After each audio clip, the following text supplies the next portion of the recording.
My name is Stephen Diwauripo. I come from Zimbabwe, from Kufunda Learning Village, and we work with people from different communities to train them in leadership programs. And I'm here because of AAT and African anthroposophy training, and I really enjoyed to be part of this gathering, and I've learned through plant of nature observation how I relate myself to plants, to trees, to nature, to the ground, to the waters, and I found the relationship between me as a human being and how I relate to the nature and how nature can communicate with me.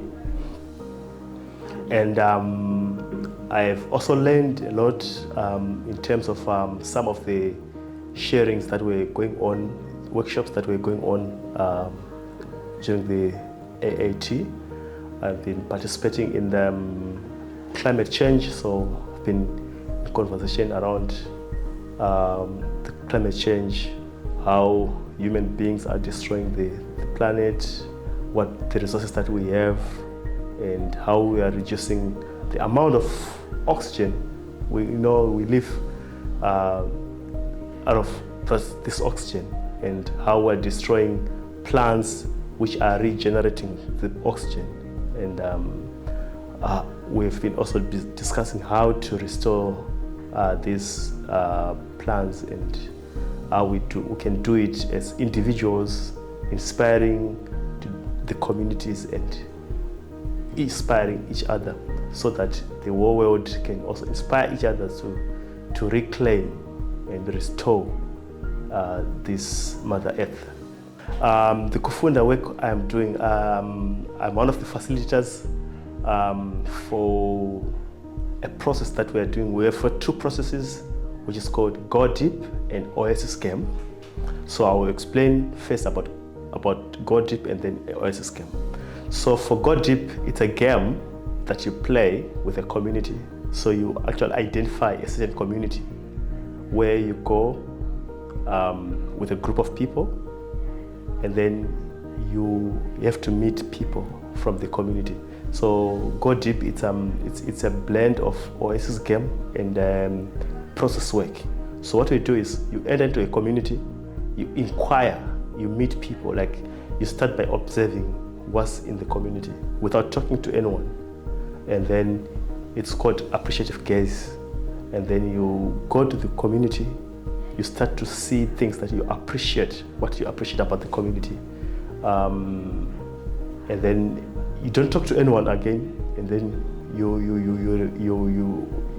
kind of record whatever you see, and then you go to the community and to meet people, talk to people, become curious about why are they staying in this community, why are they still in this community, what do they love about their community, what do they care about their community. So you actually inquire from those people, what do they love about their community.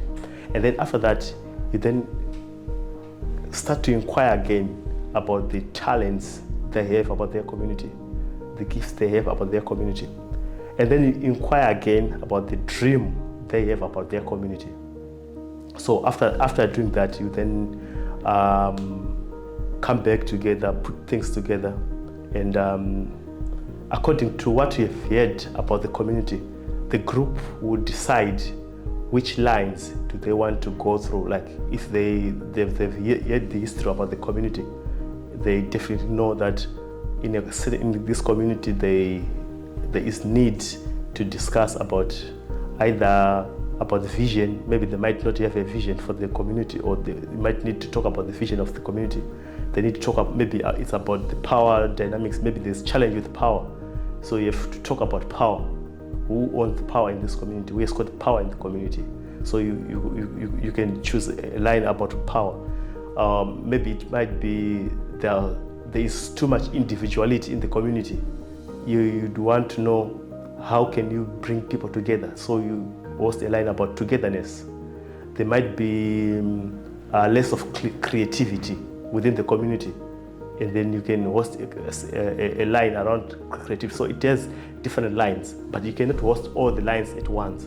You would have to choose a certain line that is aligned to the community, that is relevant to that community, that will resolve things that is within the community. So it's about the vision, but it's also about issues affecting people day-to-day life. So in their day-to-day life. So you actually gather the people and then you talk to the people around those issues. And then they also have to do some role plays around those issues, and you create something with them.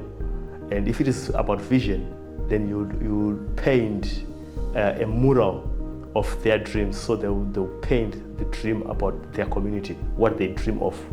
And this will help them in terms of finding things they want to do in their community, things they want to do together, things they care about in their own community. So that's Go Deep.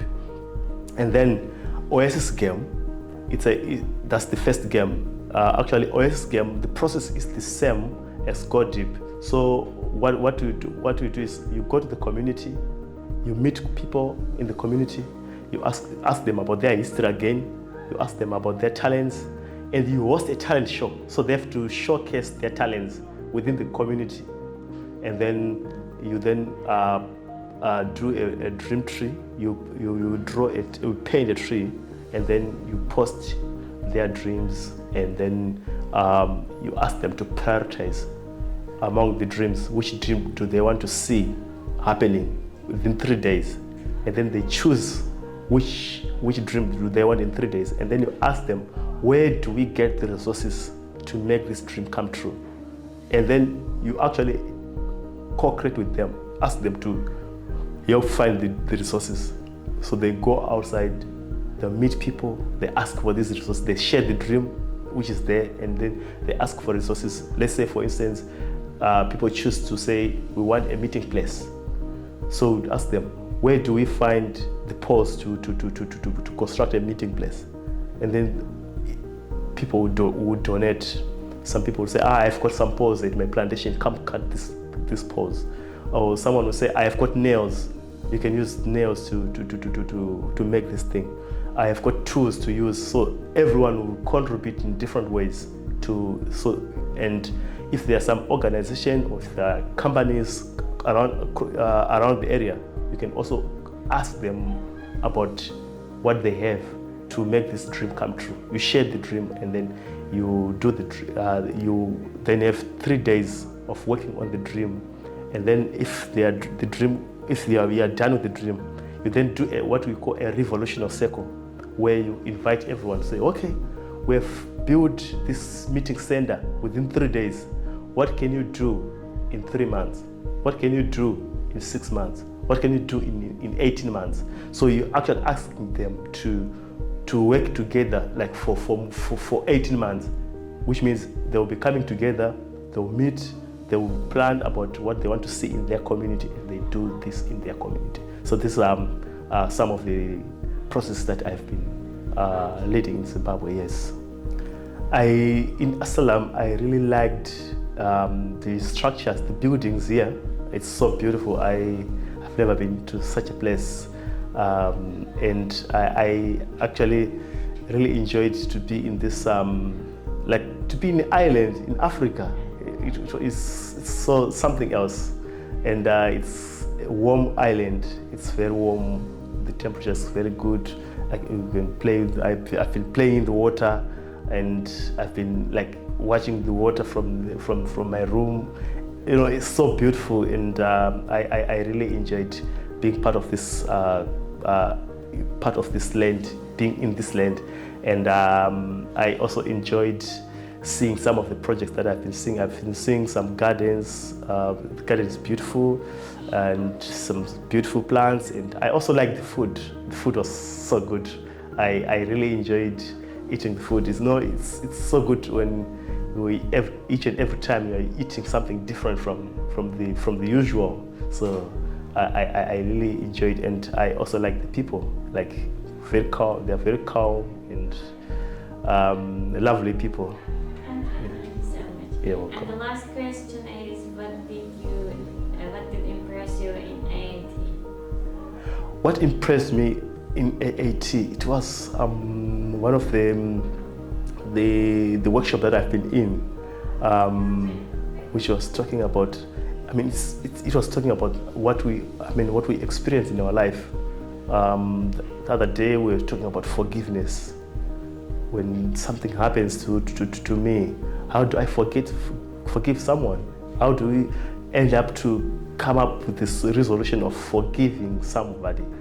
And today we've been working on really working on real issues.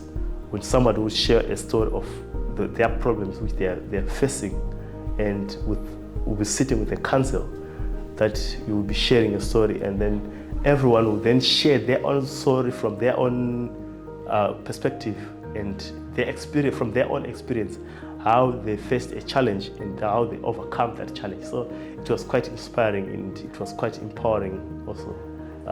In this case, I was sharing my problem to the group, and when you share the genuine thing, you get genuine answers for your question or for your problem. You get the real solution because you're working with something which is real.